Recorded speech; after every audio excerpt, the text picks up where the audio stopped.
Кишинев, главниот град на Молдавија, помалку наликува на пусто место.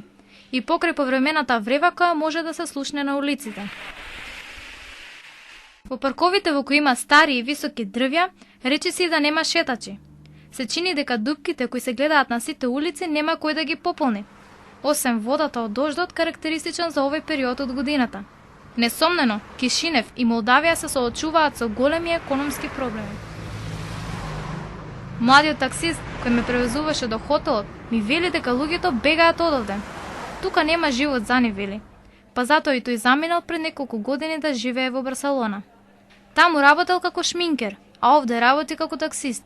Сепак, и за него, како и за мене, една работа е чудна. Сите се жалат дека немаат пари, но на секоја страна може да се видат нови автомобили, како врват низ градот. Социјалната нееднаквост, безнадежноста на младите, високиот криминал, сите тие се поврзани со еден корен.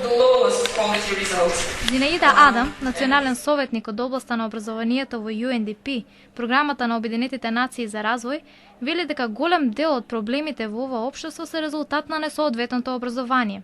Според неа, голем дел од буџетот на Молдавија е потрошен во областа на образованието, но тоа не создава никаков квалитет. Имаме еден чуден феномен во образовниот систем што е наречен неформално плаќање. А бидејќи е неформално, тоа значи дека нема многу достапни информации и податоци. Неформалното плаќање беше главен извор за финансирање на училиштата во 90-тите, кога поранешните социјалистички држави беа во лоша економска состојба. Но овој начин на финансирање не е регулиран во сметките на училиштето.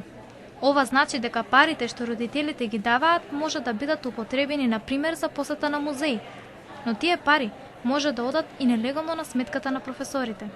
Ваквиот проблем го прави квалитетното високо образование особено битно за економскиот развој, недостапно за оние кои се на пониската класна скала. Адам тврди дека неформалното плаќање е голем товар за родителите. Уште попроблематично е тоа што оваа пракса целосно го поткопува системот на квалитетно образование. Според моите соговорници, присутен овде е и проблемот со плагиаторството, отсуството на факултети кои се високо на ранг листите во европскиот контекст и непознавањето на англискиот јазик. Во последнава забелешка дека многу мал дел од популацијата во Молдавија знае англиски, можете да се уверите ако го посетите аеродромот на овој град. За Снежана Ѓурич, една од учесничките на обуките во Кишинев, ова се одразува врз економскиот раст. Граѓаните поради непознавање на странски јазици имаат студен однос кон посетителите.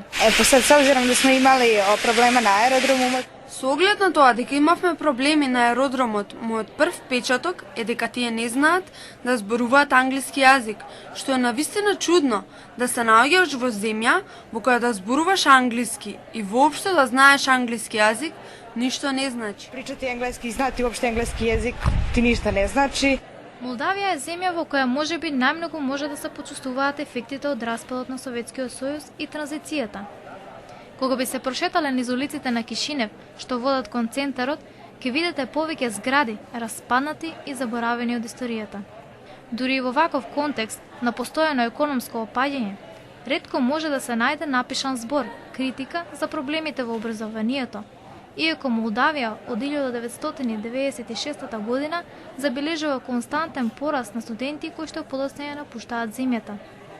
Повеќе од половина од буџетот на Молдавија е наменет за развој на образованието, но тоа не ги задржува студентите да останат во својата земја. Загрижува фактот што бројот на ученици во основните училишта е помал од бројот во средните, што звучи нелогично, но е точно.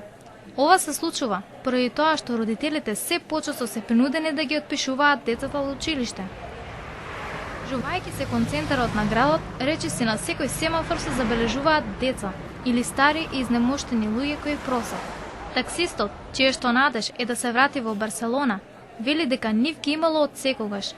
Сепак, последните неколку години ги има се повеќе.